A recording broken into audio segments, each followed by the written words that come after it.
আপনাদের সবাইকে পবিত্র ঈদুল আজহার শুভেচ্ছা। বৃহস্পতিবার আজ, তবে অন্য কোনো বৃহস্পতিবারের মতো না, খুব স্বাভাবিকভাবেই আজ একটা বিশেষ দিন আপনারা জানেন।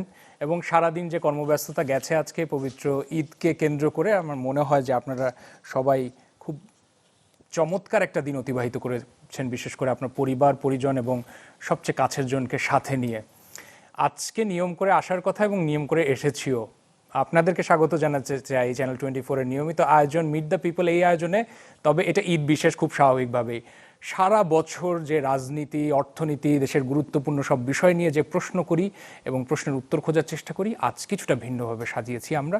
কেননা বিশেষ দিন, তাই আয়োজনটাও নিশ্চয়ই আপনারা প্রত্যাশা করেন যে বিশেষই হবে। রহমান রাশেদ আপনাদের সাথে রয়েছে এবং আমি অত্যন্ত আনন্দের সাথে জানাতে চাই যে আমাদের এই আয়োজনের ফরম্যাট নিশ্চয়ই আপনারা জানেন যে মিট দ্য পিপল এই আয়োজনে আমাদের দর্শক সারিতে এক ঝাঁক তরুণ শিক্ষার্থী থাকেন এবং তারা প্রতি সপ্তাহে তাদের মনের সব যৌক্তিক কঠিন কঠিন প্রশ্ন নিয়ে আসেন সব রাশভারী সব অতিথির কাছে।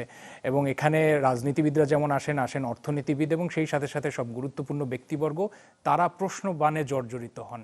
আমরা মনে করি ঈদটা বিশেষ এবং এই আয়োজনও বিশেষ হওয়া প্রয়োজন। তাই আমরা মনে করেছি যে রাজনীতির অঙ্গনে যেমন বলা হয় যে জনগণই সকল ক্ষমতার উৎস, ঠিক তাই মনে করি যে টেলিভিশনের পর্দায় আমরা যারা পর্দায় আসি, আমাদের জন্য দর্শকরা অতি গুরুত্বপূর্ণ। তাই আমরা আজকে নির্ধারণ করেছি যে আমাদের সামনে যারা দর্শক সারিতে থাকেন এক ঝাঁক তরুণ শিক্ষার্থী বলি সবসময়, তাদেরকে আমরা বিশেষ অতিথি হিসেবে আজকে আমন্ত্রণ জানিয়েছি। এবং একই সাথে আমার দুই পাশে মঞ্চে আপনারা ইতিমধ্যে দেখতে পাচ্ছেন যে তাদেরকে আমরা স্বাগত জানিয়েছি এবং সবাইকে স্বাগত, একই সাথে ঈদ মুবারক সবাইকে আমাদের আজকের বিশেষ আয়োজনে। আপনাকে ঈদ মুবারক সবাইকে। কেমন লাগছে, কেমন ঈদ কেমন গেল? আজকে সারাদিন অনেক ব্যস্ত নিশ্চয়ই গেছে। আমি হাতের ডান পাশ থেকে আলোচনা শুরু করতে চাই। আলোচনা না, আড্ডাই বলি, আড্ডা। ধন্যবাদ। আজকে মূলত খুবই কর্মব্যস্ত একটি দিন গিয়েছে আমার। আসলে আমাদের কুরবানিটা দেওয়া হচ্ছে আমার বড় আব্বুর বাসায়, ওইখানে মিলে। তো মানে বলতে পারেন আমার ফুপি, বড় আব্বু সব ফ্যামিলি মিলে একসাথেই করেছি। তো ঈদের ওই যে মানে গরুর গোস্ত টানাটানি বলেন, এগুলা করেই আজকে সারাদিন চলে গেছে। এরপর এখন হচ্ছে আমার মানে বিশেষ করে এই টাইমটায় আমি হচ্ছে আমার কাজিনদের নিয়ে একটু আড্ডা দেই, ফান করি, একটু স্মৃতিচারণ করি ছোটবেলায় আমরা কি কি করেছি। তো এখন ওই টাইমটা মিস করছি, ওই টাইমটা রেখে আমি এখানে আসছি। আমার মনে হয় যে এই আলোচনা বা আড্ডা আজকে দর্শকরা ডিজার্ভ করে এবং দর্শকদের সাথে আমরা এই আনন্দটা ভাগাভাগি করে নিতে চাই। একটু জিজ্ঞেস করে নেই, সবাই তো শিক্ষার্থী না? আমার দুই হাতের পাশে যারা শিক্ষার্থী সবাই পড়াশোনা করছেন, এখনো শেষ করেননি। আচ্ছা, আমার বাম পাশে একটু জানতে চাই যে ঈদ কেমন গেছে আজকে? গরুর পিছনে ছোটাছুটি ঘুরলেন কে কে? আমার বাসা তেজগাঁয়ে, তো আমার বাসার ঠিক পাশেই হাট আছে একটা। তো আমার ঈদের আগের সপ্তাহখানেক এই হাটেই মানে দিন রাত বলেন যাই বলেন, এই দিন রাত সার্বক্ষণিক এই হাটেই কাটে। তো মোটামুটি ছোটবেলা থেকেই মানে ঈদ আসলেই, কোরবানি ঈদ আসলেই এই গরু নিয়ে ছোটাছুটি, কে গরু কিনলো, কার গরুটা বড় হলো, আর নিজেদের গরু কিনতে যাওয়া, এভাবেই আর কি ঈদের আগের দিনগুলো যায় আর কি। না, বুঝতে পারছি। হাটে যান কতজন? 1 2 3 4 5? ও বাবা, সবাই যায়, তাহলে অনেক সাহস সবার না? আচ্ছা, সেটা তো গেল, কিন্তু এবারে কি মনে হয়েছে যে কুরবানির ঈদটা এখনকার তুলনায়, যদিও সবাই শিক্ষার্থী, কিন্তু তারপর একটু ছোটবেলায় চিন্তা করলে যে শৈশবের ঈদটা মিস করেন কিনা, করলে সেটা তফাৎটা কিরকম এখনকার ঈদের আমি থেকে? যদি একটু বলি, শৈশবের ঈদ ব্যাপারটা হলো এখনকার ঈদগুলোতে হয় কি, গরুগুলো এলাকায় 1-2 দিন আগে আসে। তো আমার যদি মানে আমি যখন ক্লাস 4-5-এ পড়তাম, 2014-12-13 সালের দিকে কথা বলি, তখন গরুগুলো সপ্তাহ 10 দিন আগে এলাকায় চলে আসতো। তখন ব্যাপারটা আমরা 10 দিন 12 দিন আগে আগে থেকে গরুদের খাওয়াতাম, গরু দেখতাম। তো তখন যেই উন্মাদনা থাকতো, এখন সেই উন্মাদনা একটু কিছুটা কমে গেছে মনে হয়। পেছনে কি যেন বলতে চায়, কি মনে হয়? উন্মাদনা কমে গেছে নাকি আবেগের সংকট বা আবেগের অভাব দেখেন এখন? আমি মনে করি, আমি নিজের ব্যক্তিগত অভিজ্ঞতা থেকে যদি বলি, আগে তো তেমন সোশ্যাল মিডিয়াতে মানুষের আনাগোনাটা কম ছিল। আগে আমরা রিলেট করতে পারি যে ঈদের ছুটি হয়ে যেত, তখন সারাদিন অলিতে গলিতে ঘোরাফেরা করতাম। আমার বাসা মিরপুরে, সো পাশেই হচ্ছে খুব বড় হাট ছিল, সেখান থেকে গরু আনা নেওয়া বা অন্যদেরকে আনতে দেখা, দাম জিজ্ঞেস করে, এটা ছিল। তবে এখন হয়তো কর্মব্যস্ততার কারণে খুব একটা যাওয়া হয় না। আমিও ভাইয়ের সাথে রিলেট করতে পারবো যে 1-2 দিন আগেই গরু কিনতে যাওয়া হয় বা কিনে মানে এলাকায় আসে, তখন দেখা হয়। তো আগের যে একটা অনুভূতি ছিল, সেটা অবশ্যই আমি মনে করি যে এটা কমে গেছে। আমরা তো শুনলাম শুরুতে যে সবাই শিক্ষার্থী, এখনই অনেক ব্যস্ত হয়ে পড়েছেন কিনা?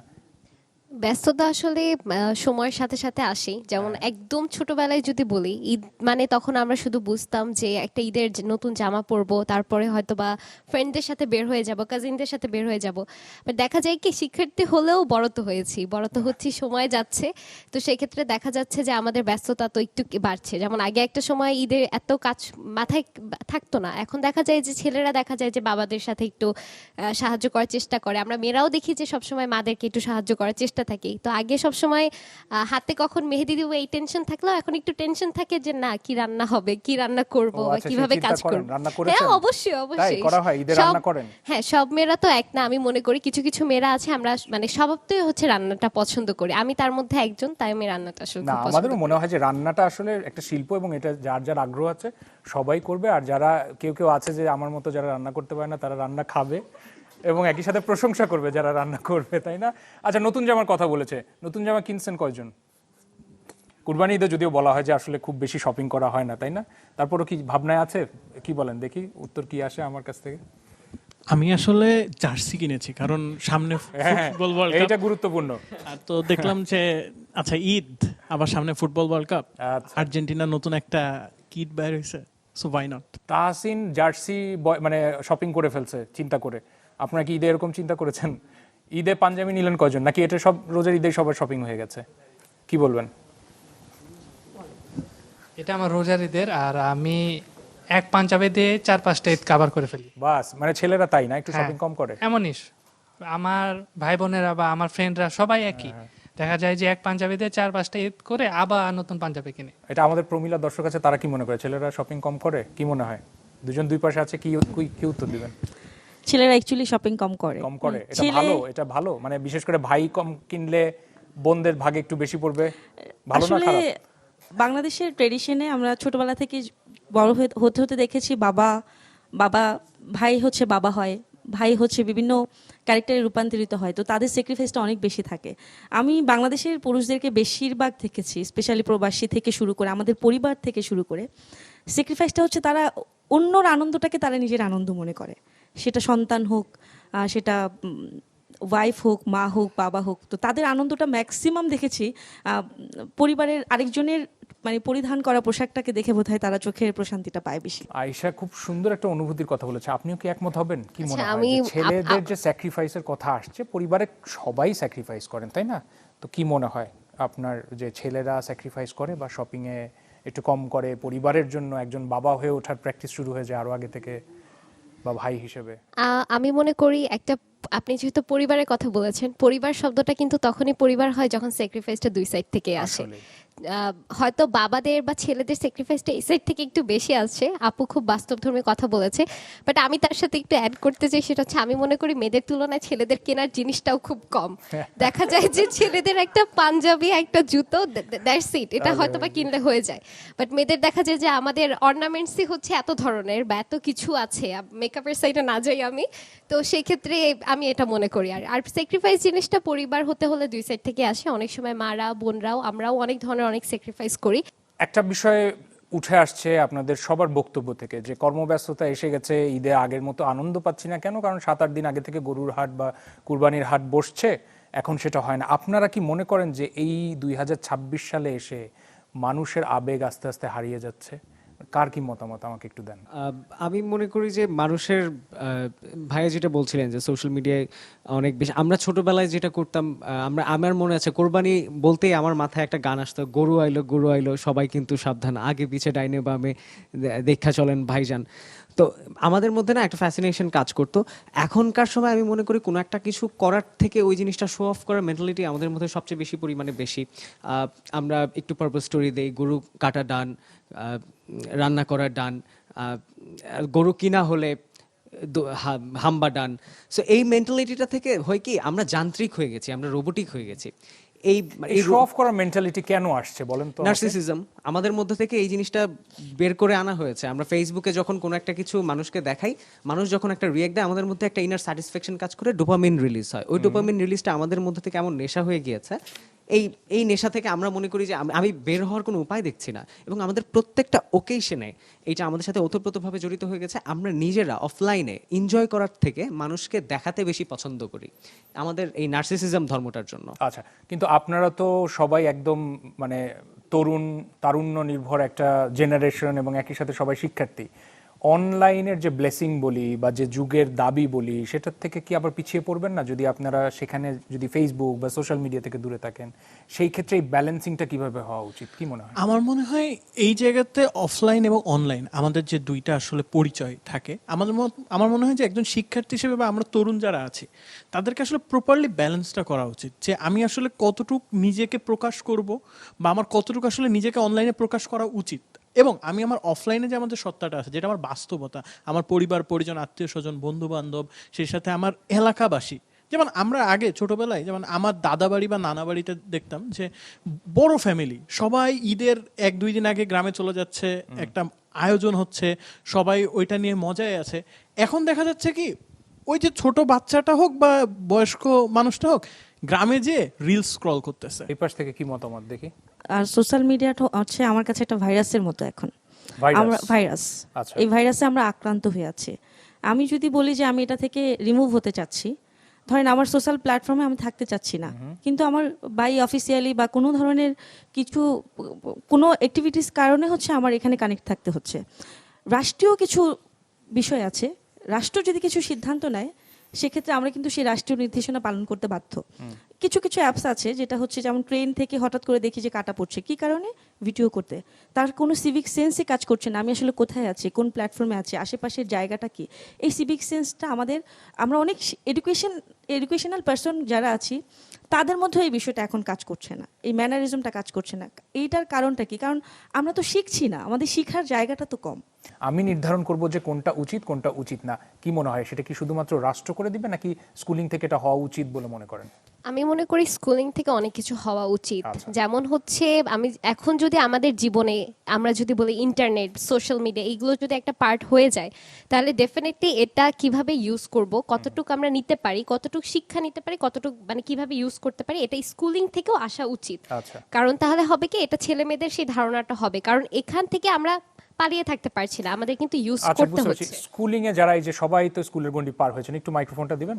স্কুলের থেকে যে এই যে শেখানো উচিত বলে মনে করেন, এখন তো আমরা জানি যে এডুকেশনাল যে মানে কারিকুলাম যেটা সিলেবাসগুলা, যেই টোটাল যে প্ল্যানটা সেটা পরিবর্তন হয়েছে, আমরা কয়েকবার শুনেছি, আমরা আরো আগে পাশ করে বের হয়েছি।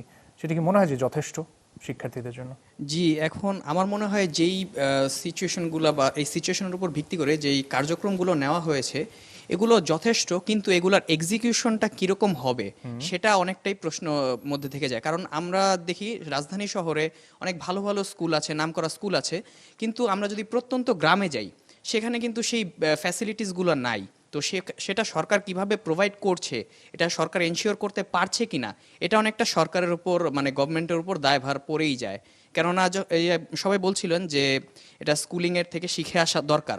এটা এখন আমি মনে করি যে এটা মানে স্কুলিং থেকে শিখে আসবে, এটার মানে তারও আগে সরকারের হচ্ছে বিভিন্ন একটা ইনিশিয়েটিভ নেওয়া দরকার, যে স্কুলে স্কুলে আমরা মানে এই জিনিসগুলো ইন্ট্রোডিউস করব, তারা এগুলো শিখবে, জানবে, পড়বে, এটাই।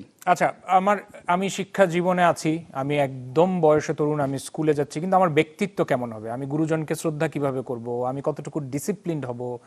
আমার শৃঙ্খলা জনিত কেমন হবে? আমি একজন নারী সহপাঠীকে সম্মান করতে কিভাবে শিখব? সেটা কি মনে করেন যে সব কিছু স্কুলিং ডিমান্ড করে, নাকি সেখানে আসলে আমাদেরও অলসতা রয়েছে বা অপারগতা রয়েছে বা কিছুটা আমাদের জ্ঞানের বহির্ভূত কিছু বিষয় ঘটে যাচ্ছে? এই ক্ষেত্রে আমি মনে করি যে একটা ফর্মাল সিস্টেম যেমন স্কুলিং শুধু এটার উপর নির্ভর না করে আমাদেরকে পারিবারিকভাবে মূল্যবোধের যে শিক্ষা, ধর্মীয় যে অনুশাসনের শিক্ষা, সেইটা দেয়া দরকার। এবং মা বাবাদের হচ্ছে সন্তানদের প্রতি মনোযোগটা দিতে হবে যে আমার সন্তান কোথায় যাচ্ছে, কি করছে, স্কুলে কলেজে কোনো বুলিং বা এরকম কিছু শিকার হচ্ছে কিনা, এইটার দিকে পরিবার থেকেই সন্তানদের উপরে নজর দিতে হবে এবং ধর্মীয় শিক্ষাটা পরিবারকে আগে তার মধ্যে নিতে হবে এবং তা সন্তানের মধ্যে দিতে হবে শিক্ষা দেওয়ার মাধ্যমে। আচ্ছা, বুঝতে পারছি। এবার একটা খুব বোরিং কোয়েশ্চেন করব, কিন্তু সবচেয়ে কমন কোয়েশ্চেন বলে, সবাই শিক্ষার্থী তো না, সিজিপিএ জিজ্ঞেস করে না? সবাই জিজ্ঞেস করে, নাম জিজ্ঞেস করার পরের প্রশ্ন কি সিজিপিএ? সিজিপিএ ম্যাটার করে? করে? আমার কাছে মনে হয় সিজিপিএ ম্যাটার, আমি একেবারে বলি না যে ম্যাটার করে না, আমি এটা কখনোই বলি না যে সিজিপিএ কিন্তু ম্যাটার পড়তে করে ভালো না। লাগে না। এটা তো অবশ্যই এটা তো অবশ্যই তবে সিজিপিএ যে ম্যাটার করে না একেবারে এটা ভুল কথা। সিজিপিএ ম্যাটার করে, একটা মিনিমাম বা একটা গুড গ্রেড সিজিপিএ অবশ্যই লাইফে হচ্ছে একটা ভালো সেটেলমেন্টে কাজ করে। বাট আমার মনে হয় শুধু সিজিপিএ না, যদি সিজিপিএ এর সাথে এক্সট্রা কারিকুলার অ্যাক্টিভিটিস এবং সেই সাথে আরও মানুষ যদি মানুষের সাথে মিশে, আমার মনে হয় সেই জায়গাতে আরও বেশি কাজ করবে। যেমন আমি একটা এক্সাম্পল সবসময় ফলো করার চেষ্টা করি, এটা আমি অনেক ছোটোবেলায় শুনেছিলাম যে সিজিপিএ বা পড়াশোনার বিষয়টা হচ্ছে 1 আর বাকি কার্যক্রমগুলো হচ্ছে 0। আচ্ছা, আচ্ছা, সো আমি যদি 1-কে সামনে রেখে 0 যদি কন্টিনিউয়াসলি পিছনে বসাতে থাকি, ইট উইল বি 10,000, 1 মিলিয়ন, 1 না, বিলিয়ন। চমৎকার একটা উদাহরণ। আর আমি যদি 1-কে পিছনে রেখে সামনে শুধুমাত্র 0-কে শূন্য বসাতে বসাই, থাকি, তাহলে দ্যাট ওই উইল ভ্যালু অনলি 1। 1ই থাকে।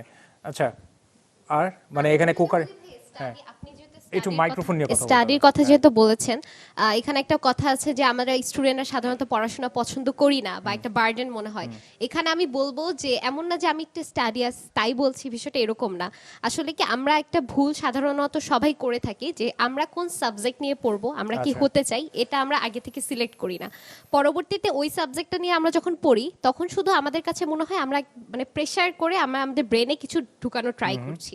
বাট আমি এটা মনে করি যে আমরা যদি এমন একটা সাবজেক্ট চুজ করি যেটা অ্যাকচুয়ালি আমি হতে চাই, আমার আচ্ছা। ওটার প্রতি প্যাশনেট কাজ করে, তখন সেই স্টাডিটা আমি শুধু স্টাডি করছি না, আমি সেটা এনজয় করতেছি। বুঝতে যেমন পারছি। আমি যদি বলি আমার হচ্ছে আমি যখন রিয়েলাইজ করছি যে আমি একজন অ্যাডভোকেট ব্যারিস্টার হতে চাই, আমি ল চুজ করেছি। সো আমার এই স্টাডিটা কখনো প্রেশার মনে হয় এনজয় নাই, করছেন সেটা? আমি এনজয় করতেছি আচ্ছা, খুব। আর এই পাশে যারা সিজিপি এর পেছনে এখনো ছুটছেন বা মনে করছেন এরকম আছে যে উদ্দেশ্যহীনভাবে ছুটছেন?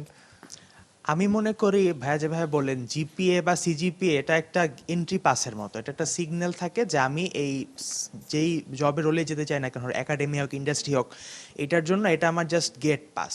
এখন বাকি দরজা খুলে ঢুকলাম, বাকি এখন এইখানে আমার অবস্থান কেমন হবে সেইটা নির্ভর করে আমার স্কিলের উপরে, আমি কি কি কাজ করেছি সেটার উপরে। কারণ সিজিপিএ দেখায় কি আমি এই 4 বছর কাজ করেছি, আমার পারফরমেন্স এরকম ছিল, তো আমি আমার প্রফেশনাল লাইফেও সেটার একটা ছাপ রাখতে পারবো। তাই মনে করি সিজিপিএটা ম্যাটার করে, কিন্তু এই সিজিপিএ যতটুকু কমলো সেই কমাটা এর কারণে আপনি অন্যান্য জায়গায় সেটাকে কাজে লাগাতে পারছেন কিনা, যেমন স্কিল তৈরি করার ক্ষেত্রে, নেটওয়ার্ক তৈরি করার ক্ষেত্রে, সেটাও পেশাদার জীবনে অনেক বেশি ভূমিকা রাখে। আচ্ছা, এটা তাহলে আমি একটু পেছনে ওনার কাছে যেতে চাই, কারণ উনি একেবারেই কথা বলছেন না, আমি একটু জানতে চাইবো তার কাছে, দেখি ওনার কি মতামত। যদি বলি না, আমি অন্য প্রশ্ন যাবো আপনার কাছে। শিক্ষা ব্যবস্থায় আপনাকে বলা হলো যে 3টা পরিবর্তন নিয়ে আসেন, আপনি করতে চান এই মুহূর্তে, কি করবেন? শিক্ষা ব্যবস্থা যদি বলি, আমি প্রথমত হচ্ছে এই যে শিক্ষার যে মানে অন্যান্য দেশে দেখা যায় যে ছোটবেলা থেকে এক শিক্ষা মানে একটা কারিকুলামে পড়ানো হয়, কিন্তু আমাদের দেখানো হয় যে আমরা প্রাইমারি ব্যাপারটাই বলি, প্রাইমারির মধ্যে অনেক শিক্ষার্থী আছে যে পড়াটা বুঝে না আসলে। আচ্ছা। তো এটা প্রাইমারি থেকে আসলে ধাপে ধাপে মানে এটা পরিবর্তন করতে হবে। কারণ যদি আমরা কি করতেন আপনি হলে, কি করতেন? আমি শিক্ষা ব্যবস্থা আমি যেহেতু উঠাই দিতাম। উঠাই দিতে ব্যাপারটা তেমন। কি দিতেন বলেন বলেন। মানে প্রতিটি ধাপ হচ্ছে স্টেপ বাই স্টেপ আর কি আমি পরিবর্তন করতাম। মেন কথা হচ্ছে আর দুটা অন্তত বলেন যে আর কি পরিবর্তন হলে মনে হতো যে আপনার জন্যই পড়া সহজ হয়ে যেত বা আপনি আরো এনজয় করতেন? আমি নিজে পড়ালেখা করি না, ব্যাপারটা এমন। হ্যাঁ। আমি পরীক্ষার আগের রাতে পড়ি। আচ্ছা, তাহলে কি পরীক্ষা উঠে দিলে ভালো হতো? পরীক্ষা তো অবশ্যই ওঠানো যাবে না, পরীক্ষা তো আচ্ছা। লাগবে। জার্সি শপিং শেষ, স্পোর্টস নিয়ে ভাবছে, সামনে তো ওয়ার্ল্ড কাপ, আলোচনায় ঢুকতেই হবে না, না হলে তো উপায় নাই। ব্রাজিল কয়জন, আর্জেন্টিনা কয়জন? আর্জেন্টিনা কয়জন দেখি, আর্জেন্টিনা হাত তুলেন আগে। ওরে বাপরে, আর বাকিরা? ব্রাজিল। তো আমার কি মনে হয় যে আজকে পুরো সেটে শুধু ব্রাজিল আর আর্জেন্টিনা, আর কোনো দল নাই। মানে আমরা তো অন্য দলকেও দেখছি যে এখন খুব ভালো খেলে বিশ্বকাপে। কি মনে হয়, বা বাংলাদেশে কি মনে করেন যে বাংলাদেশে আর্জেন্টিনার সাপোর্টার বেশি না ব্রাজিলের সাপোর্টার বেশি? Certainly Argentina. হ্যাঁ, আর্জেন্টিনায় বেশি মনে হয়। আমি মনে করি সরকারের আগে তো গণভোট হলো, এই ব্রাজিল বেশি না আর্জেন্টিনা বেশি এইটা বের করার জন্য একটা গণভোট হওয়া আমি মনে ওটা করি খুবই ইতিমধ্যে দরকারি। ফেসবুকে বোধহয় শুরু হয়ে গেছে না? মানে অলরেডি দেখবেন যে দুই পক্ষ আলাদা আলাদা হয়ে হ্যাশট্যাগ চলছে, আক্রমণ চলছে, হ্যাঁ ওরকমই আমরা দেখি মনে হয়, কি বলবেন?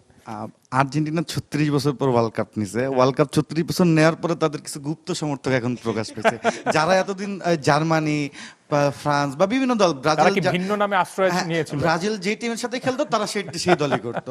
তারা কখনো নিজেদের আর্জেন্টিনা বলে প্রকাশ করতো না। এই আগের ওয়ার্ল্ড কাপের আগে তারা ব্রাজিলের বিপক্ষে যে টিম খেলতো তারা সেই টিমই তখন সাপোর্ট করতো। বাট লাস্ট 4 বছর বা এবার ওয়ার্ল্ড কাপের শুরুতে দেখতে পাচ্ছি যারা আগে অন্যান্য দল করতো এখন তারা প্রকাশ করছে তারা আর্জেন্টিনা করে, অনেক বছর ধরে আর্জেন্টিনা করে, কিন্তু আগে তাদের কখনো আমি আর্জেন্টিনা করতে দেখি নাই। তো এই গুপ্ত সংখ্যাটা মানে প্রচুর পরিমাণ সমর্থক ইতিমধ্যে হাত তুলে ফেলছে, দেখি কি বলে। ধন্যবাদ আপনার মূল্যবান বক্তব্য দেওয়ার জন্য। এটা ভালো যে আচ্ছা। মতের বিরোধ থাকবে কিন্তু সম্মান থাকবে। হ্যাঁ অবশ্যই জি। আপনার মূল্যবান বক্তব্য দেওয়ার জন্য। আসলে ব্রাজিল হচ্ছে এমন একটা টিম আমি অবশ্যই শ্রদ্ধা করি, কিন্তু বাংলাদেশি যারা সাপোর্টার আছে এদের মধ্যে একটা গায়েবী জোর আছে। কিরকম? মানে এরা এমন ভাবে কথা বলে, মানে অদ্ভুত একটা গায়ের জোর, এদের সাথে আসলে পারা যায় না, তর্কে বিতর্কে স্পেশালি। তো এবছর বিশ্বকাপে আমি সিদ্ধান্ত নিয়েছি ব্রাজিল যারা করে তাদের সাথে কোনো রকম তর্ক যাব না, একেবারে কোনো তর্কে যাব না, কারণ তারা তাদের মতো খেলা এনজয় করে। কারণ প্রত্যেকটা জিনিসের উপরে তারা হচ্ছে এমন কিছু সিচুয়েশন দাঁড় করায়, মানে মনে হয় যে এখনই ঝগড়া করে, কেন ঝগড়া না করছে আচ্ছা না? তর্কে যাবে না তাহলে কি মাঠে যাবেন? না মাঠে তো আমরা খেলা দেখবো, আচ্ছা আমরা যদি এনজয় মাঠেও করব। যান, যারা ব্রাজিল সাপোর্ট করে বলে যে ভাই, মাঠে আপনি তো কি হাত দিয়ে ব্রাজিল supporter? না, বলে যে না, মাঠে আমরা জানতে না না না না, চাই। আমি সঞ্চালক হিসেবে ধরায় দিচ্ছি আর কি। বলে যে মাঠেও যদি যান পায়ের খেলা হাত দিয়ে নাকি গোল দেয়, এরকম বলে আর কি। আচ্ছা হ্যাঁ বলে, ওনারা উত্তেজিত করতে চায়, কিন্তু আমরা আর্জেন্টিনার ভালো কথা, আর্জেন্টিনার সমর্থক যারা আছে তারা খুবই ভদ্র এবং ডিসেন্ট, তারা কখনো ঝগড়াতে লিপ্ত হতে চায় না, যেটা ব্রাজিল সবসময় করে। এক্ষেত্রে না না না থাক, এটা সবাই আসলে খেলা জিততে চাবে নিশ্চয়ই। ইভেন আমি বাংলাদেশে জানি না এটাকে একটা সমর্থককে বলা হয়, আপনি বললেন গুপ্ত, একটু আগে বলা হয়, আমি বলবো যে বট। না না আমি বলিনি, সমর্থক না না বলছে। সমর্থক বলছে, আচ্ছা বট বাহিনী যে আছে, আচ্ছা এই মানে আমরা এখন মনে করি বাংলাদেশের সবচেয়ে শক্তিশালী হচ্ছে বট বাহিনী অনলাইন। আচ্ছা। তো এই বট বাহিনী হচ্ছে ব্রাজিলের কাছে কিছু না। আচ্ছা আমি একটু আমার ডান পাশে আচ্ছা, যাই। এই যে গত বছরও মানে এই গত বছর যে আসরটা, মানে গত বছর বলছি, গত আসর যেটা ছিল সেই আসরটা বেশ জমেছিল। ধারণা করা হচ্ছিল যে লিওনেল মেসি এবার খেলবেন কিনা, বাট খেলছেন, এটা হচ্ছে সবচেয়ে বড় পয়েন্ট। আপনার কি মনে হয় এবার কতটুকু আশাবাদী আপনারা যে আর্জেন্টিনা ওদের শিরোপা ধরে রাখতে পারবে? আচ্ছা আমি যদি বলি যে মানে আমার মতামতটা প্রথমে দিতে চাই যে আমার মনে হয় না এবার আর্জেন্টিনা ডিফেন্ডিং চ্যাম্পিয়ন হবে। কে হবে চান্স বেশি? চান্সের ক্ষেত্রে আমি অবশ্যই ব্রাজিল সমর্থক, যেহেতু ব্রাজিলকে আগে রাখবো এবং পাশাপাশি ফ্রান্সকেও আগে রাখবো। আচ্ছা। তো আর আচ্ছা আমি কিছু উত্তর দিতে চাই, সেটা হচ্ছে আপু যে বললেন যে আর্জেন্টিনার সমর্থকরা খুবই ভদ্র নম্র। না না এই আলোচনা একটু পরে যাবে, থাক এখন আক্রমণ না করি। না না ঠিক আছে, মতামত দিয়েছে, আমি একটু পরে নিব। দেখি আপাতত শুনি যে ব্রাজিল আর্জেন্টিনা ছাড়া আপনি কি মনে করেন যে এই যে আসছে যে আসরটা হবে সে আসরে আর কার কার চান্স বেশি? আমি স্পেনকে আগিয়ে রাখবো, স্পেনকে আগিয়ে রাখবো। আর ব্রাজিল আর্জেন্টিনা দৌড়ত্ব থাকবেই, এটা আমাদের সাবকন্টিনেন্টে হোক বা ওয়ার্ল্ড ফুটবলে হোক, এই দৌড়ত্ব থাকবেই। আর আর্জেন্টিনার বিষয়টা হচ্ছে যে গত আসরে চ্যাম্পিয়ন, আসলে আর্জেন্টিনা সাপোর্টাররা না এবার খুব রিল্যাক্সে দেখতেছে, কোনো চাপ নাই, খেলা হবে দেখবো, লিওনেল মেসি খেলবে, লাস্ট ওয়ার্ল্ড কাপ শেষ, রেজাল্ট যা হবে হবে। কারণ আমাদের পাওয়ার বা চাওয়া পাওয়ার আশাও ঠিক আছে, ওকে। আচ্ছা আমরা এই মতামত, উত্তর এবং আড্ডা চালু রাখতে চাই। দেখছেন ঈদের বিশেষ মিট দ্য পিপল, এই আয়োজন চ্যানেল 24 এর পর্দায় রয়েছেন এবং ঈদের আনন্দ ভাগাভাগি করে নিতে কিছুক্ষণ পর আমরা ফেরত আসছি, আমাদের সাথে থাকুন।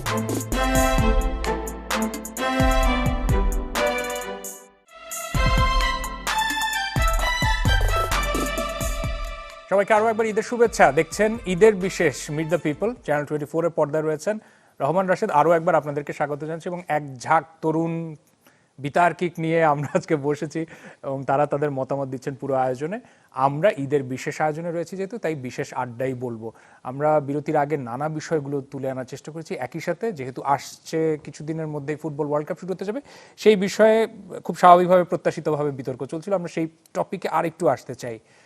ব্রাজিল এবং আর্জেন্টিনা আপনারা বরাবরই বলছিলেন, বাংলাদেশের ফুটবলকে ভুলে গেলেন কিভাবে? আমাকে আগে সেইটার ব্যাখ্যা দেন আপনারা।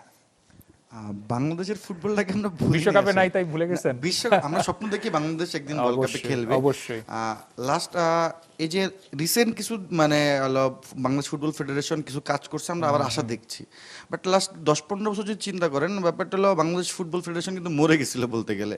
তারা আমাদের নতুন কোনো কিছু উপহার দিতে পারেনি, এক জামাল ভুঁইয়া ছাড়া নতুন কোনো প্লেয়ার দিতে পারেনি, আমাদের স্টেডিয়ামগুলো ঠিক করতে পারেনি, আমাদের দর্শককে মাঠে টানতে পারে নাই, আমাদের ভালো কোনো খেলা উপহার দিতে পারে নাই, খেলোয়াড়দের লাইন আপ ঠিক করতে পারেনি। বাট বর্তমান ফুটবল ফেডারেশন আমি দেখতেছি চেষ্টা করতেছে, সে চেষ্টা কতদূর মানে কতটুকু সফল হয় তাদের কাজে, আসলে তো তারা কিছুদিন হলো দায়িত্ব নিল।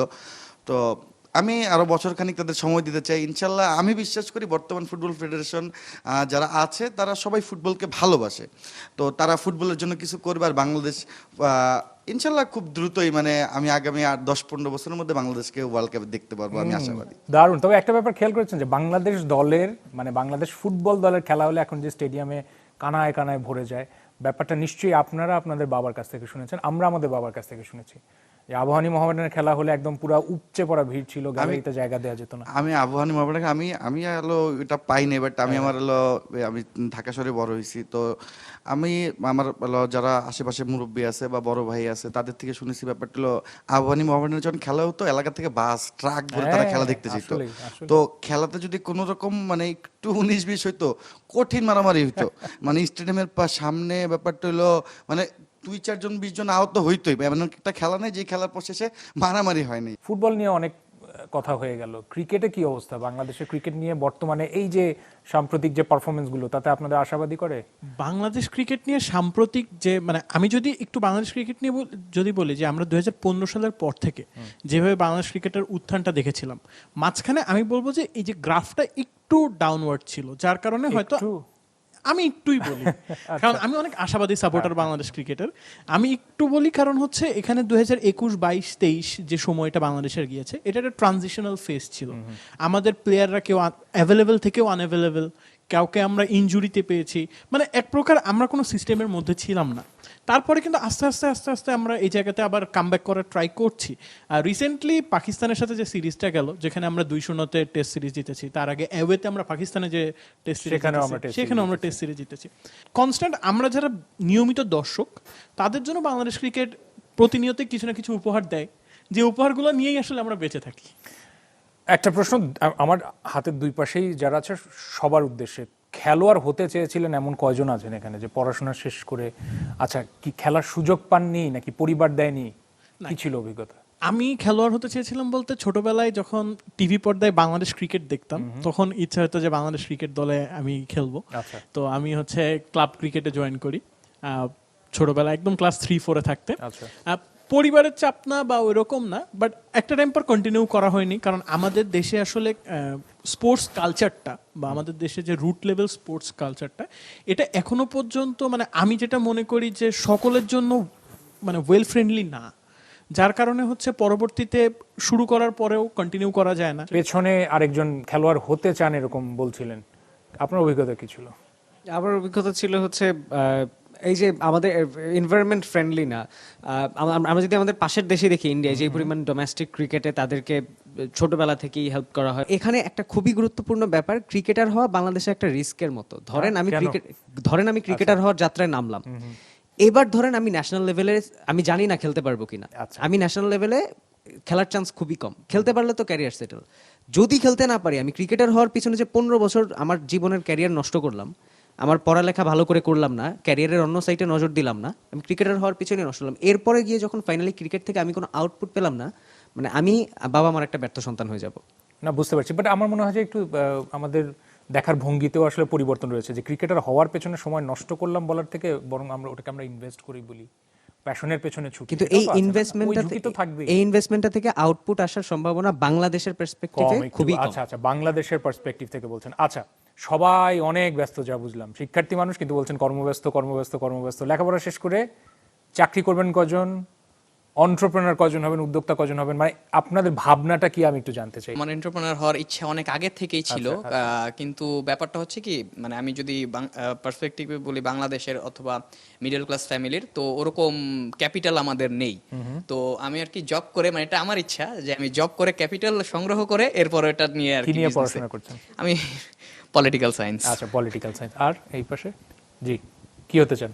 আমি ব্যবসা করতে চাই, আমি ব্যবসা অলরেডি করি। ভেবেছেন? ও আচ্ছা, ব্যবসা ইতিমধ্যে করছেন। আমি ইন্টারের পর থেকেই ব্যবসার সাথে যুক্ত আছি। তাই নাকি? একটু বলবেন, বাকিদেরকে একটু সাহস দেন, আমাদেরকে একটু দেন। ব্যবসা করতেছি। আচ্ছা, আমি হলো চায়না থেকে ইম্পোর্ট এক্সপোর্টের মানে যে কোনো কিছু আনতে পারি। আমার হলো বেলুড়ের 2টা শোরুম আছে। আচ্ছা, তো অল্প অল্প করে শুরু করেছি আমরা 3 বন্ধু মিলে। আমি যখন ব্যবসা শুরু করতে চেয়েছি ইন্টারের পরে, আমার মনে আছে আমি প্রথম যেদিন বাসা থেকে টাকা চেয়েছিলাম, টাকা দিতে রাজি না। আব্বু বলছে তোর এখন পড়াশোনার পাশে ভার্সিটিতে ভর্তি হবি, তো সেটা এখানে ভার্সিটিতে ভর্তি হ। তো আমি 3 দিন না খেয়েছিলাম, তো টাকা লাগবে, আমি ব্যবসা করব। বুঝতে পারছি। তো তারপর আস্তে আস্তে 6-7 বছর হয়ে গেছে। 5-6 বছর তো হয়ে গেছে, 2020-এর একটা মতামত দেন তো। আমি মনে করি যে আপনারা দেশের গণ্ডি পেরিয়ে বিদেশে 2-1 হলেও সফর করেছেন। চায়নাদের সাথে যেহেতু ব্যবসা করছেন, ওদের নিশ্চয়ই প্রোগ্রেস নিয়ে আপনি দেখেন যে এখন সবাই খুব ঈর্ষান্বিত এবং সবাই বলে যে চায়না একটা রেভলিউশনারি কাজ করছে। ওদের সাথে আপনার অভিজ্ঞতাটা কি? চায়নার সবচেয়ে ভালো ব্যাপারটা কি, ওরা না সবাই ব্যাপারটা কমিটমেন্টটা রাখে। আচ্ছা। আমি ধরেন ব্যাপারটা হলো চায়না, আমি আমার কিছু এজেন্ট আছে, তাদের আমি চিনিও না, দেখিও নেই কোনোদিন, বাট তাদের যে আমি টাকা পাঠাই দিছি, তারা চাইলে কিন্তু টাকাটা নিয়ে মানে আর আমার সাথে কন্ট্যাক্ট না করলে আমি তাদের খুঁজে পাবো না, বাট তারা তাদের কমিটমেন্টটা রাখে। একটু হাইপোথেটিক্যাল প্রশ্নে আসি, যেহেতু আপনারা সবসময় দর্শক সারি থেকে প্রশ্ন করেন, যারা রাজনীতিবিদ আসেন, যারা আমাদের এই বিষয় ভিত্তিক যারা বিশেষজ্ঞ হয়ে আসেন, আপনাদেরকে যদি সুযোগ দেয়া হতো যে বাংলাদেশের দায়িত্ব নেন আপনি, হতে পারে সেটা আপনি একদিনের জন্য মন্ত্রী হলেন, হতে পারে আপনি বাংলাদেশের দায়িত্বে আছেন কোনো একটা বিষয়ের বা মন্ত্রণালয়, অথবা দেশের প্রধানমন্ত্রীও যদি আপনাকে বলা হয় একদিনের জন্য, তাহলে সেই ক্ষেত্রে বাংলাদেশকে গড়তে বা নিজের দেশ, এই যে আমার দেশ, কোথায় নিতে চান বা কি করতে চান, প্রথম কি কাজ হতে পারে? একটু ডিসিশন মেকিং এর জায়গা থেকে সরে এসে আমি একটু হাইপোথেটিক্যাল কোশ্চেন করেছেন, হাইপোথেটিক্যাল কথাই বলি। আমাদের একটু আগে শিক্ষা ব্যবস্থা নিয়ে কথা হচ্ছিল, অলসো আমরা তার আগে সোশ্যাল মিডিয়া ইফেক্ট নিয়ে কথা বলেছি। একটা মজার থিওরি আছে যে আমরা যখন কোনো অ্যান্টিভাইরাস আমাদের শরীরে পুশ করি কোনো ভাইরাস থেকে গেট রিড অফ করার জন্য, তখন কিন্তু ওই ইনজেকশনটার মধ্যে ওই ভাইরাসটারই একটু কিছু অংশ থাকে। কেন? আমাদের শরীরের কোষদেরকে ওইটার বিরুদ্ধে যুদ্ধ করা শেখানোর জন্য। সো এই যে সোশ্যাল মিডিয়া ইফেক্টটা আমাদের স্টুডেন্টদের উপর যেভাবে প্রভাব ফেলছে, তারা বের হয়ে আসছে, তো কাটা দিয়ে কাটা তোলার সিস্টেমটা করতে গেলে আমি মনে করি this is the high time we include electronical device on our classrooms, যেখানে শিক্ষার্থীদের কাছে electronical device, mobile, laptop, tab, iPad, এগুলো হচ্ছে বিনোদনের মাধ্যম হয়ে গিয়েছে, কিংবা এগুলো তারা ইউজ করা শিখেছে অন্য কোনো পার্সপেক্টিভে। মানে if you include this thing on their brain, যে এগুলো দিয়ে পড়ালেখাও করা যায়, পড়ালেখা করছে কিভাবে, পরীক্ষার আগের রাতে 2x স্পিডে ফাস্টারের ক্লাস করে, কিন্তু আমরা যে এই ব্যাপারগুলো কন্টিনিউয়াসলি প্রতিদিন পড়ালেখার ক্ষেত্রে ইউজ করতে পারি, সেই ব্যাপারটা আমাদের ব্রেইনের প্র্যাকটিস করানো হয়নি, বা আমরা ঠেকায় পড়লে করি, নাইলে করি না। কিন্তু আমরা যখন ক্লাসরুমে এই ব্যাপারটা প্র্যাকটিস করানো শুরু করব, এবং এটা যদি অফিসিয়ালি এনসিটিভি থেকে আমরা এই আচ্ছা, আপনাকে একটু থামাই। ক্লাসরুমে যখন আপনারা পড়তে যাচ্ছেন তখন মাল্টিমিডিয়ার ব্যবহার আছে, আপনারা প্রেজেন্টেশন দিচ্ছেন, আপনাদের শিক্ষকরা প্রেজেন্টেশনে দেখাচ্ছে, আপনারা নিজেরাও প্রেজেন্ট করছেন, তাহলে সেটা কি যথেষ্ট? আমরা একটু বিং এ স্টুডেন্ট, অ্যাজ আমরা পড়ালেখার পার্সপেক্টিভে প্র্যাকটিক্যালগুলো চিন্তা করি, আমরা মানে ডিসিশন মেকিং এর জায়গা থেকে বসে চিন্তা করলে আমরা দেখছি যে ক্লাসরুমে মাল্টিমিডিয়া আছে, কিন্তু আপনি স্কুলগুলোতে যান, মাল্টিমিডিয়ার ইউজ তেমন হয় না। ওখানে স্কুলগুলোতে ক্লাসরুমে বেশিরভাগ ক্ষেত্রেই ওই মাল্টিমিডিয়ার যেই বড় স্ক্রিনটা, ওটা খোলা হয় সপ্তাহে একবার, ওখানে একজন শিক্ষক আসে, খুলে 2টা পিডিএফ দেখায়, আবার অফ করে দিয়ে যায়, শিক্ষার্থীদের বলে ধরতে না, এটা ধৈর্য না, নষ্ট হয়ে যাবে। ঠিক আছে? সো যার কারণে আমি মনে করি যে ওরা যদি নিজস্ব ডিভাইস আনতে পারে এবং সেটার যে একটা কন্ট্রোলিং এর সিস্টেম থাকে। আমি একটা ন্যাশনাল ডিবেট করেছিলাম, ডিবেটের টপিক ছিল হচ্ছে যে ক্লাসরুমে সিসিটিভি ইনক্লুড করা উচিত কিনা। উচিত, আপনার কি মনে হয়? অবশ্যই ক্লাসরুমে সিসিটিভি ইনক্লুড করা উচিত, কারণ আমরা একটা সময় ছিল যখন আমরা ক্লাস করতাম খুবই, মানে আজ থেকে 100 বছর আগে ক্লাসরুম যেরকম ছিল এখন তো সেরকম নাই। আমরা সিস্টেম ডেভেলপের সাথে সাথে আমরা যদি ওই ডেভেলপের যে ইনগ্রেডিয়েন্টসগুলো, সেগুলো যদি আমাদের ডেভেলপমেন্টের কাজে ইউজ না করে শুধুমাত্র এন্টারটেইনমেন্টের কাজে, মানে আপডেটেড থাকতে হবে। আচ্ছা, এক্স্যাক্টলি। দায়িত্ব পেলে একদিনের জন্য কি করবেন বাংলাদেশের জন্য? চোখ বন্ধ করে একদম হচ্ছে যত ধরনের সাউন্ড পলিউশন আছে বন্ধ করে দিতাম, এবং এমন বেশি কস্টলি বাড়াই দিতাম, মানে সবকিছুর মধ্যে জরিমানা আরোপ করে দিতাম, মানে এমন বেশি আরোপ করে দিতাম যেন ভয়ে হচ্ছে ওই মানে বাটনটা যে চাপি, মানে বাটনের ইয়েটাই যেন ভুলে যায়, এমন হচ্ছে সিস্টেম করে দিতাম। কারণ শব্দ দূষণের কারণে আমাদের মানে স্বাভাবিক জীবনে অনেক ধরনের সমস্যা হচ্ছে, এবং ব্যক্তিগত জীবনে আমরা এই শব্দ দূষণের কারণে বাসায় যেতে যেতে আমরা ফ্যামিলির সাথে ভালো করে কোঅপারেশন করতে পারছি না। ভাই, আমি যদি বলি যে আপনার যে কোশ্চেনটা খুব ইম্পর্ট্যান্ট একটা কোশ্চেন, আমি যদি ওই জায়গায় নিজেকে রাখতাম, তাহলে আমি মনে করি যে আমাদের একটা কথা আছে যে আমরা কথায় কথায় সংস্কার কথাটা বলতে খুব পছন্দ করি। আসলে কি আমাদের না নতুন কোনো আইনের প্রয়োজন নেই, যে আইনগুলো আছে সেই আইনগুলো আগে আমাদের সঠিকভাবে কার্যকর হচ্ছে কিনা সেটা দেখা উচিত। আমরা আয়োজনের প্রায় শেষের দিকে চলে আসছি। আমি একটা সেগমেন্ট একটু করতে চাই, যে আপনি আপনার পেছনে গিয়ে আপনার যে ছোটবেলা সেই মানুষটাকে কি বলতে চান, এবং একই সাথে সামনে গিয়ে ভবিষ্যতের মানুষটাকে আপনি কি বার্তা দিতে চান, অথবা আপনার পেছনে যারা রয়েছে, যারা আপনার সমকক্ষে আসবে, আপনার ছোট ভাই হতে পারে, আপনার পরিচিত কোনো শিশু হতে পারে, তার জন্য কেমন বাংলাদেশ একরকম বলা যায়, অথবা কিরকম রেখে যেতে চান, কি বার্তা দিবেন তাদেরকে? আমি যদি আমার বুঝার পর থেকে বাংলাদেশটা দেখি, বুঝার পর থেকে বাংলাদেশ একটা ক্রান্তিকাল পার করছে আমি বলতে পারি, বা লাস্ট যে 17 বছর একটা শাসন ছিল, আমরা একটা খুব ভালো বাংলাদেশ দেখছি বলতে পারবো না। এখানে ব্যাপারটা আমি তেজগাঁয়ে বড় হয়েছি, এই তেজগাঁয়ে আমার শৈশব, তো এই তেজগাঁয়ে একটা সন্ত্রাসী রাজত্ব ছিল এক সময়, এখন এটা নাই। বাট তারপরে আমি যত বড় হয়েছি, পুরো বাংলাদেশের যে শাসন ব্যবস্থা ছিল, শাসন ব্যবস্থা আমার এলাকার অনেক পরিচিত। আমি তেজগাঁর এক বড় ভাইকে চিনি, তেজগাঁ থানা ছাত্রদল করতো, তাকে তুলে নিয়ে গেছে দুপুরবেলা, রাত্রে তার লাশ পাওয়া গেছে। তো ওই সংস্কৃতিটা কিন্তু আমরা দেখে আসছি, গুম খুন। তো এই সংস্কৃতি আমি আগামীর বাংলাদেশে আর দেখতে চাই না। যে যেই রাজনীতিটা করুক, যেই মত প্রকাশ করুক, বা যেটা বিশ্বাস করুক, কিন্তু কাউকে এভাবে দিনে দুপুরবেলা বা রাতের অন্ধকারে তুলে নিয়ে যাবে, পরের দিন তার লাশ পাওয়া যাবে, বা 6 মাস 1 বছর তার কোনো খোঁজ পাওয়া যাবে না, বুঝতে পারছি, আমি মানে সেই বাংলাদেশটা আর দেখতে চাই না। সহিংসতার রাজনীতি বা সেই সংস্কৃতিটা দেখতে চান না। এই পাশে একটা প্রশ্ন করি, এই যে ছাত্র রাজনীতি বাংলাদেশে চলছে, সেটারও একটা ইতিহাস আছে, সেটা গুরুত্বপূর্ণ অধ্যায়ে দেখেছি আমরা, কিন্তু একই সাথে এই ডিবেটও হয় যে ছাত্র রাজনীতির কি প্রয়োজন রয়েছে। আপনারা পাশের কয়েকটা দেশেরও কিছু কনটেক্সট দেখলে দেখবেন যে এই প্রশ্নগুলো উঠে আসে। আপনারা কি মনে করেন, ছাত্র রাজনীতির দরকার আছে? জি, আমি মনে করি ছাত্র রাজনীতির দরকার আছে, কিন্তু সেটাও একটু নিয়মতান্ত্রিকভাবে। কেননা দেখেন, আমরা যে দেখলাম যে গত জুলাই গণ অভ্যুত্থান হলো, এটাতে যারা সমন্বয়কের ভূমিকা পালন করেছে সামনের সারি থেকে, তারাও কিন্তু কোনো না কোনো রাজনৈতিক দলের, মানে এটা স্বাধীন একটা স্বতন্ত্র রাজনৈতিক দলের অংশ ছিল। আমরা যদি নাম উল্লেখ করে বলি যে ছাত্র শক্তি, ছাত্র ফেডারেশন ইত্যাদি, তো তারা ওইখান থেকে পলিটিক্স শিখেছে, রাজনীতি শিখেছে, কিভাবে আন্দোলনকে সামনে এগিয়ে নিয়ে যেতে হয় ওটা শিখেছে, তারপরে ওটা এই অভ্যুত্থানে অ্যাপ্লাই করেছে। আমি যদি নাহিদ ইসলামের কথা বলি, বুঝতে পারছি, ওনার থিসিস না, আমরা বুঝতে পারছি, আমরা জানতে চাচ্ছি শুধু যে ছাত্র রাজনীতি প্রয়োজন আপনি মনে করছেন। জি। আচ্ছা, যেহেতু এটা রাজনৈতিক কোনো শো না, তারপরেও আমরা শুধু জানার জন্য জানা, কোনো মতামত দিবেন এই ব্যাপারে? আচ্ছা, এই পাশে। হ্যাঁ, এটা আসলে একটা মানে সব সময় কিন্তু আমি মনে করি ছাত্র রাজনীতিটা এটা খুব বেশি প্রয়োজন না। কারণ হচ্ছে কি, একজন ছাত্র হিসেবে, একটা দেশের নাগরিক হিসেবে রাজ্য পরিচালনার নীতি বা রাজনীতি সম্পর্কে সবারই জ্ঞান থাকা উচিত।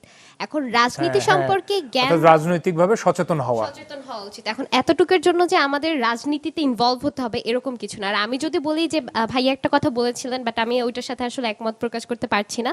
সেটা হচ্ছে যে আমি নিজেও একজন ফ্রন্ট সাইডের জুলাই যোদ্ধা ছিলাম, তো সেই ক্ষেত্রে আমি জানি আসলে আমরা কিন্তু সব ছাত্ররা কোনো এত ধরনের জ্ঞান তখন সিচুয়েশনের জন্য আমরা জাস্ট আমাদের কাছে যা ছিল, যতটুকু জ্ঞান ছিল, যতটুকু শক্তি ছিল, আমরা তা নিয়ে নেমে পড়েছি। তখন কিন্তু আগে থেকে শেখা কিছু ছিল না। দেশের প্রয়োজনে সবাই এক হয়ে যাওয়া, সেটা নানাভাবেই দেশের সেবা করা যায়, তাই তো মনে করেন? আচ্ছা, দেশের বাইরে চলে যাওয়ার প্ল্যান কার কার আছে, বা দেশে থাকতে চান কজন? দেশের বাইরে চলে যেতে চান পড়াশোনা শেষ করে কতজন আছেন এখানে? কতজন আছেন? আমার ক্ষেত্রে ব্যাপারটা আবার দুইটার একটা মিশ্রণ। সেটা হচ্ছে যে আমি চাই যে, আমরা জানি শুধু বাংলাদেশেই মধ্যেই কিন্তু জগৎটা সীমাবদ্ধ না। সেক্ষেত্রে আমি যেটা দীর্ঘক্ষণ ধরে চাই, যেহেতু এখন একটা মানে বিশ্ববিদ্যালয়ে পড়াশোনা করছি, আমার আশেপাশের শ্রদ্ধেয় ভাজন জনদেরকে যেভাবে দেখি, আমি চাই হচ্ছে বিদেশে গিয়ে তাদের যেই মানে শিক্ষা দীক্ষা সেটা অর্জন করে সেইটাকে কাজে লাগিয়ে দেশে ফিরে এসে দেশের নীতিগত পরিস্থিতিতে বা দেশের যেই সামগ্রিক যে সিচুয়েশন, সেইটাকে কিভাবে উন্নতির দিকে নেওয়া যায়, সেই দিকে আমি মূলত অ্যাজ এ প্রফেশনাল বা অ্যাজ অ্যান একাডেমিক প্র্যাকটিশনার হিসেবে আমি এই কাজ। চমৎকার। আর যারা দেশে থাকবেন, তারা দেশে থেকে কি করতে চান, কিভাবে দেশের সেবা করবেন? ধরলাম যে আপনি কোনো সরকারি চাকরিতে গেলেন না, ধরলাম যে আপনি রাজনীতিবিদ হলেন না, তাহলে যেখান থেকে পড়াশোনা করছেন কিভাবে দেশের সেবা করা যায়, কি মনে হয়? আমি অলরেডি একজন বিজনেসম্যান, আমি বিজনেস করছি, তার পাশাপাশি আমার বেশ কয়েকটা হিউম্যানিটেরিয়ান অর্গানাইজেশন আছে। আমার এইটাও আজকের সারাদিনটাও ডিফারেন্ট কেটেছে। আজকে আসার সময় দেখছিলাম যে রাস্তায় আমাদের কিছু এলাকা, আমাদের সচেতনতাটা বেড়েছে, কিছু এলাকা পরিষ্কার দেখেছি, কিন্তু কিছু এলাকা আগের মতোই দেখেছি। আমি এই যে আমাদের একদম প্রোগ্রামের শুরুতে কথা হচ্ছিল ছেলেরা একটু কম ড্রেস কিনা, আমি ঈদে প্রায় 50টার মতো পাঞ্জাবি কালেক্ট করেছি, বাট সেগুলো সবগুলোই আমার হিউম্যানিটেরিয়ান অর্গানাইজেশন থেকে আমি সেগুলো আমার যারা স্ট্রিট চিলড্রেন আছে তাদের জন্য দিয়েছি। এবং একই সাথে আজকের সকালবেলাটায়, ইউজুয়ালি কোরবানির দিনে সকালবেলা গরু কাটাকাটির কাজ কখনোই করি নাই ঈদে। আমি সবসময় জাস্ট ওই যে দুপুরের আগে একটু গোস্ত কিন্তু ওই কাটার জায়গা থেকে বাসায় নিয়ে আসা হয়। ওইটা আমি নিয়ে আসি খালি, এটাই আমার কাজ। কিন্তু এবার আমি এখানেও ছিলাম না। এবার আমরা একটা অভিনব আইডিয়া করেছিলাম আমাদের অর্গানাইজেশন থেকে। What we did is that আমরা একটা লিফলেট বেরি করেছি, সাথে একটা সাবান দিয়েছি। সাবানটা প্রতীকী হিসেবে কিরকম? যাতে সবাই পরিষ্কার করে। ইটস আ মেসেজ, আচ্ছা। It's a message toward them. আমরা প্রত্যেকটা জায়গায় গিয়েছি যেখানে কাটাকাটি চলছে, এবং আমাদের যারা ভলান্টিয়ার্স আছে তারা এই কাজটা করেছে, এবং এই কাজটা আমি রেস্ট অফ দ্য লাইফ করে যেতে চাই। কাজ আমাদের যেই থিওরি যে আমরা নিজেদের জায়গা থেকে চেঞ্জ হতে হবে, আমি মনে করি নিজেদের জায়গা থেকে চেঞ্জ হতে হবে যেটা যখন আমি বলছি যে আমাদের চেঞ্জ হতে হবে, এটা আমরা না বলে আগে আমি বলি, হ্যাঁ। আমি আগে চেঞ্জ হই, তাহলে আপনি হবেন আমাকে দেখে। না, That's it. চমৎকার চমৎকার উত্তর। জি, আমি মনে করি যদি সরকারি চাকরি না হোক, রাজনীতি না হোক, বা যে কোনো পলিসি মেকিং না হোক, আমি যদি, যেমন আমি ইঞ্জিনিয়ারিং স্টুডেন্ট, আমি যদি আমার জায়গা থেকে আমার যে দায়িত্বটা, সেটা সরকারি হোক বা বেসরকারি হোক বা যে প্রতিষ্ঠানেই আমি কাজ করি, আমি আমার জায়গা থেকে যদি আমার দায়িত্বটা প্রপারলি পূরণ করতে পারি, আমার মনে হয় এটাই আমার দেশের জন্য একটা অ্যাসেট হিসেবে তৈরি হবে। কারণ আমাকে আমার দেশ বা আমার রাষ্ট্র যে ছোট্ট একটা জায়গায় দায়িত্ব দিয়েছে, আমি ওই দায়িত্বটা আমার জায়গা থেকে পূর্ণ করছি এবং নিশ্চিত করছি যে আমার আশেপাশে যারা আছে তাদের থেকে যেন আমার দেশ ওই সাপোর্টটা পায়। সো আমি মনে করি যে যদি আমার দেশে থাকা বা দেশে চাকরি করা, দেশে আমি যেখানেই চাকরি করি না কেন বা যে পেশার সাথেই যুক্ত থাকি না কেন, আমি আমার পেশায় নিজে সৎ থাকবো, নিজে ওই জায়গাতে নিজেকে প্রতিষ্ঠিত করব একটা এক্সাম্পল হিসেবে, নিজেকে ওই জায়গাতে দেখতে চাই যে হ্যাঁ, আমাকে দেখে আমার পরে আরো 10 জন বা আরো 20 জন অনুপ্রাণিত হবে। চমৎকার। উনি একটা কথা বলেছেন এবং প্রাসঙ্গিকভাবেই, আমরা যখন শিক্ষার্থী তখন তো আমাদের গুরুজনরা আমাদের উপদেশ দিতেন এবং সেটা সবসময় আমাদের কাজে এসেছে। আজকে এই মঞ্চে একটু সুযোগ হলো যে আপনি একটু গুরুজনের অভিনয় করবেন, আপনার যারা বয়সে তরুণ তাদের জন্য কি মনে হয়, তাদের জন্য কি উপদেশ দিবেন বা কি পরামর্শ দিবেন আপনারা? আমাকে যদি বলা হয়, আসলে অনেকগুলো বিষয় আছে। ছোটবেলা থেকে তো আমরা মিনা রাজু দেখে কার্টুন আমাদের দেখেছেন। সবচেয়ে বেশি আমাদেরকে বলা হতো দেখো ঠাকুরমা ঝুলি, মিস্টার বিন, এগুলো ছিল আমাদের জন্য চূড়ান্ত মেসেজ, যে আমরা বাসায় বসে বসে কার্টুন দেখতাম, অনেক কিছু শিখতাম। তো এই যে ছোটবেলাটা থেকে শিখতে শিখতে এখন যে বড় হয়েছি, এখন গুরুজন হিসেবে যাব, তার আগে একটু বলে নেই যে আমরাও অনেকগুলো, যেহেতু আমি অনেক ঘুরতে পছন্দ করি, অনেকগুলো দেশে আমার যাওয়া হয়েছে। আসলে সবকিছুর শেষেও বাংলাদেশকে অনেক ভালোবাসি। দেশের বাইরে গেলে যেটাকে ভালোবাসি, অন্য দেশের ওনাদের সিস্টেমগুলোকে ভালোবাসি, তাই? দেশটাকে অত ভালোবাসি না। কোন ওনাদের দেশকে দেশের, সেখানে আপনার মনে হচ্ছে যেখানে যেখানে গিয়েছেন? আমি কোন দেশের জাপানে মডেলটা গিয়েছি, follow করতে? থাইল্যান্ডে গিয়েছি, আচ্ছা। কাতারে গিয়েছি, তাদের কাছে তাদের সিস্টেমের প্রেমে পড়ে গিয়েছি ওনাদের। তাই। সবাই হচ্ছে একসাথে হাঁটছে, হাঁটার একটা রটা ঠিক রাখছে, সিগন্যাল, ট্রাফিক সিগন্যাল মানছে, বাচ্চাদের খেলার জন্য তারা একটা পরিবেশ রাখছে। সন্ধ্যাবেলা দেখছি বাবারা বাচ্চাদেরকে নিয়ে পার্কে চলে যাচ্ছে, যেটা আমাদের দেশে চাইলেও অনেকটা হয়ে ওঠে না। বাসায় ফিরতে ফিরতে খুব এক্সস্টেড হয়ে যায়, বাসায় ফিরতে ফিরতেই বাজার কেন আনলো না, সারাদিন মা হচ্ছে বাচ্চাদেরকে সামলাচ্ছে, পরিবার সামলাচ্ছে, খুব এক্সস্টেড একটা লাইফ এই দেশে যাচ্ছে, স্ট্রেসটা একটু বেশি না? স্ট্রেসটা অনেক বেশি। সো এই জায়গা থেকে মানে এটা একটা বলছি যে আমরা আসলে আমাদের দেশকে অনেক ভালোবাসি, কিন্তু সিস্টেমেটিক পরিবর্তন হয়তো আসবে, আমরা আশা রাখছি, না, সেটা আমরাও আশা করি।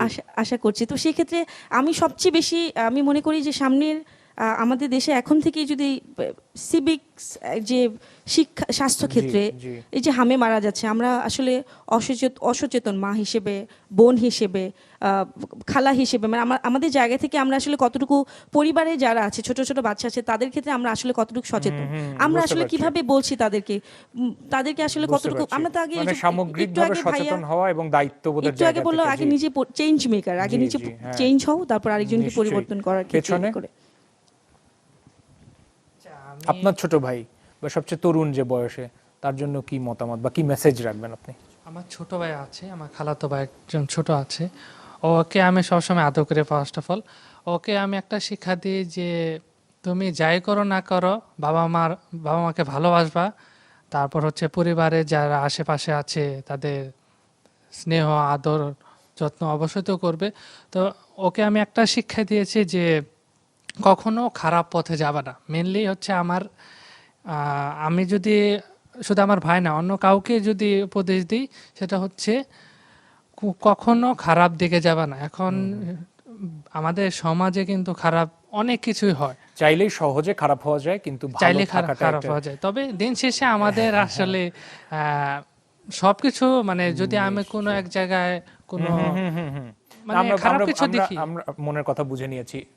কি আর কি মেসেজ রেখে যেতে চাই আজকের অনুষ্ঠানের মাধ্যমে, আমরা এইভাবে করে আজকে আয়োজন শেষ করবো। এখান থেকে একটু উত্তরটা নিয়ে নিই, তারপর আসছি। জি, সংক্ষেপে, আমাদের হ্যাঁ? আমাদের যে সমাজটা বা সারাউন্ডিংটা ব্যাপারটা এখানে ভালো থাকাটা বরঞ্চ কঠিন, খারাপ হওয়াটা সহজ। আপনি খুব সিরিয়াস মানুষ, না, খুব না, উদাস কথা বলেন। না না, বলেন, আমি শুনছি। জি, তো আমি আমার আপন ছোট ভাই আছে বা হ্যাঁ, তারাও হ্যাঁ, যেটা বলছে, তার জন্য কি আমি message? আমি- আমার আম্মু আমার সবসময় যেটা বলে আমি সেটাই উপরে দিই। মানে আমার আম্মু আমাকে কখনো কোনো কাজে আটকায়নি। চমৎকার, আমি যখন অসাধারণ। যা করতে চেয়েছি সে করতে দিয়েছে। তার ব্যাপারটা এটা আমার মেসেজ সবসময় দিত, তোর জীবনের সফলতাটা তোর, তোর জীবনের ব্যর্থতাটা তোর।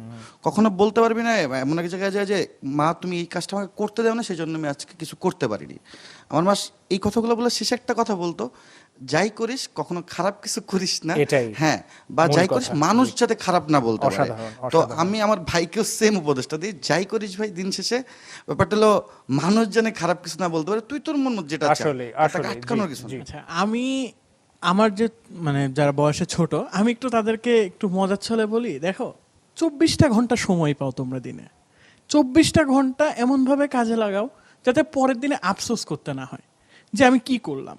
তুমি পড়াশোনা করো, যদি ক্রিকেট খেলতে ভালো লাগে ক্রিকেট খেলো, ফুটবল খেলতে ভালো লাগে ফুটবল খেলো, যদি পড়াশোনার বাইরে আরও কিছু পড়তে মন চায় পড়ো, তোমার যদি মন চায় তুমি কালচারালি অ্যাক্টিভ হবা হও, তোমার যদি মন চায় তুমি স্পোর্টস অ্যাক্টিভ হবা হও, তোমার যদি মন চায় না তুমি স্পিরিচুয়ালি নিজেকে ডেভেলপ করবা করো, নিজের মন যেটা চাই সেটা করো, সেটা follow করো। এবং যখন তুমি তোমার মনকে ফলো করবা, আমরা কি করি খারাপ হওয়াটা আমরা অনেক সময় আশেপাশের বাধ্যবাধকতাই হয়ে যায়, অনেক সময় লিমিটেশন বুঝতে থেকে পারছি। হয়। সো নিজের মন থেকে যখন আমরা কোনো একটা কাজ করি না, বা একটা দিনকে যখন আমরা প্রপারলি ইউটিলাইজ করি, ওই যে খারাপ করার সময়টা আমরা পাওয়া যায় না। বুঝতে পারছি। আর কেউ কিছু যোগ করবেন এদিকে? আচ্ছা, একজন যোগ করতে চান দেখি। জি,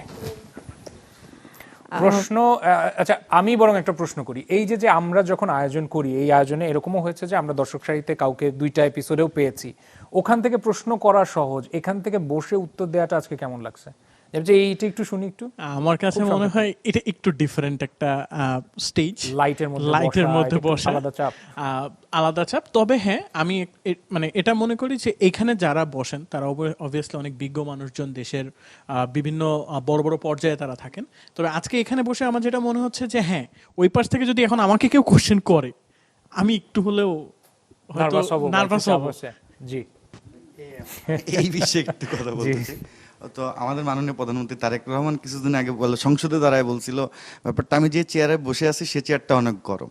তো ব্যাপারটা হলো ওই পার্সপেক্টিভ বলতে চাই, এই জায়গায় বসে কথা বলাটা আসলে অনেক কঠিন। ওই জায়গায় দাঁড়ায় আমি একটা প্রশ্ন করলাম, যা মনে আসলো বলে দিলাম, বাট এই জায়গায় বসে ব্যাপারটা তা বলা যায় না। একজন প্রশ্নের উত্তর দেওয়াটা আসলে অনেক কঠিন, বা যে কোনো জায়গায় দায়িত্ব পালন করাও আসলে কঠিন। দায়িত্বের জায়গায় আসলে ওটার একটা আলাদা ভার আছে এবং ওটার নিশ্চয়ই অনেক গুরুত্বপূর্ণ দায়িত্ব আছে, সেটা পালন করাটা।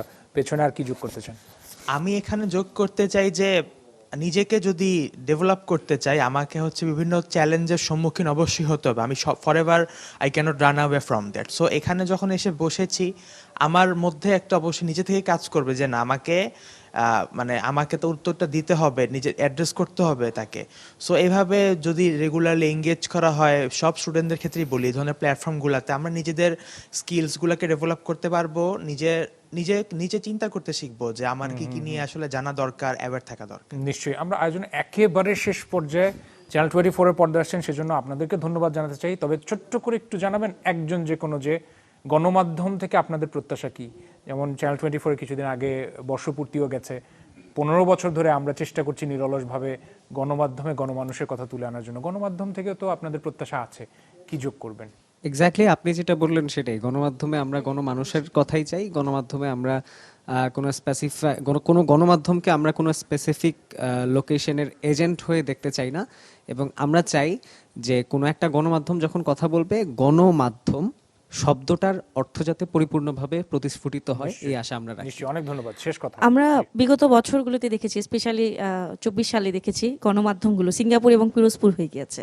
কথাটা বলার কারণ হচ্ছে আসলে রাষ্ট্রপ্রধানদের ক্ষেত্রে যেভাবে শব্দ চয়ন তারা করে, হঠাৎ করে কোনো একটা সিচুয়েশন ঘটলে মানে আফটার সিচুয়েশন হচ্ছে সেই মানুষটাকে এমনভাবে আখ্যায়িত করা হয়, আমরা তখন কনফিউজড হয়ে যাই। কারণ একটা গণমাধ্যম হচ্ছে সমাজের চোখ, সবাই সেই জায়গাটায় পারছি। ফোকাস করে। তো নিশ্চয়ই। আমরা আসলে তাদের জায়গাটা এমন একটা গণমাধ্যম মানে সুষ্ঠু ধারার গণমাধ্যম চাই যেন নিউজটা যেন সামগ্রিক হয়, কোনো নিশ্চয়ই, ব্যক্তি স্বার্থের নিশ্চয়ই, যেন না হয়, নিশ্চয়ই। নির্দিষ্ট গোষ্ঠীর গণমাধ্যমের না একজন হয়। ক্ষুদ্র কর্মী হিসেবে আমিও আপনাদের কাছে একটা মেসেজ রাখতে চাই যে আমরা সবসময় মনে করি যে আমরা আমাদের দায়িত্বটা পালন করি, একই সাথে আমরা বিশ্বাস করি এবং প্রত্যাশা রাখি যে আপনারাও বিশ্বাসযোগ্য গণমাধ্যমে চোখ রাখবেন, কেননা এখন অনেক অনেক ফেক নিউজেরও যুগ। আমার মনে হয় যে দর্শক যারা পাঠক যারা তারাও সচেতন থাকবেন, তাতে করে আমাদেরও পথ চলাটা সহজ হয় এবং আমরা যে কষ্টটা করি সেটা নিশ্চয়ই আমাদের সহকর্মীরা যারা কষ্ট করেন নিশ্চয়ই সেটাও একটা পরিপূর্ণ রূপ পায়। আজকের মতো এখানে আড্ডা শেষ করতেই হবে, কেননা সময় সীমিত। এখানে অনেক হালকা বিষয়ও ছিল, অনেক হাসি ঠাট্টাও হয়েছে, একই সাথে সাথে গুরুগম্ভীর কথাও আমরা বলেছি। আমরা ধন্যবাদ জানাতে চাই প্রত্যেকটা দর্শককে যারা টেলিভিশনের পর্দায় রয়েছেন, বিশেষ করে চ্যানেল 24-এর পর্দায় চোখ রেখেছেন এবং রাখছেন গত 15টা বছর ধরে। নিশ্চয়ই আপনাদের ঈদ আজকে সারাদিন অনেক ভালো কেটেছে এবং আমরা এই আয়োজনের মাধ্যমে চেষ্টা করেছি আপনাদেরকে বিগত 1 ঘন্টা ধরে সবচেয়ে তরুণ, সবচেয়ে এনার্জেটিক এবং সবচেয়ে পজিটিভ মাইন্ড যাদের, অর্থাৎ যারা তরুণ শিক্ষার্থী কি মনে করছেন সেই বিষয়গুলো তুলে আনতে, তাদের মতামত তুলে আনতে। আপনারা নিশ্চয়ই ভালো থাকবেন এবং পরবর্তীতে পরের সপ্তাহে আবার দেখা হবে চ্যানেল 24 পর্দায় নিয়ম করে। ভালো থাকবেন সবাই। আজকের মতো বিদায় নিচ্ছি। শুভরাত্রি।